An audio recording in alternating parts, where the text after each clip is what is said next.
Íþróttaálfurinn brá á leik með hópi barna fyrir utan aðalbyggingu Háskóla Íslands í morgun. Með morgunæfingunum vildi hópurinn minna á Latabæjarhlaupið sem fer fram næstu helgi en þá verður hlaupið til styrktar Barnahjálp Sameinuðu þjóðanna. Lillý Valgerður Pétursdóttir var þar.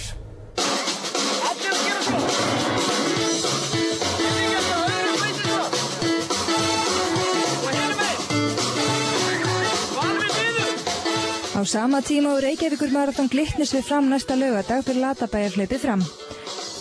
Hlaupið fyrir börn 9 ára og yngri en hlaupið undir yfirskriftinni Börn hlaupa fyrir börn og rennur þátttökugjaldið í hlaupinu óskipt til UNICEF eða Barnahjálpar Sameinuðu þjóðanna.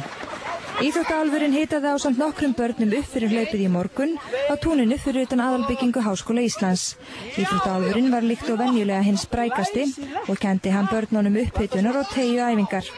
Í fyrra tóku yfir 4000 börn þátt í hlaupinu og vonast til að fjöldinn verði jafnvel meiri í ár.